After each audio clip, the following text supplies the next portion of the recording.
Mutton keema biryani ఏ విధంగా prepare చేస్తుందో చూసేద్దాం. 1 కప్ కర్డ్ వేసుకోవాలి, కొరిందర్ లీవ్స్ కాస్తంత, లెమన్ వేసుకోవాలి, అట్లా రెడ్ చిల్లీ పౌడర్ కాస్తంత, గరం మసాలా ఒక 1/2 టీ స్పూన్, కొరిందర్ పౌడర్ ఒక 1 టీ స్పూన్, అట్లా ginger garlic paste 1 teaspoon వేసుకొని ఈ విధంగా మిక్స్ చేసుకోవాలి. ఇలా మిక్స్ చేసుకున్న దాంట్లో కాస్తంత సాల్ట్ వేసేసుకున్నాము.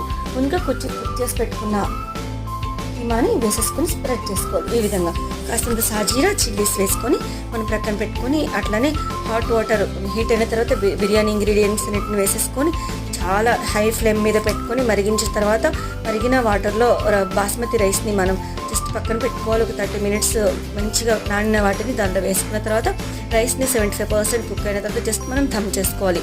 10 to 10 మినిట్స్ హై ఫ్లేమ్లో, 10 మినిట్స్ లో ఫ్లేమ్లో మనం పెట్టుకుంటే కీమా బిర్యానీ రెడీ అయిపోతుందండి.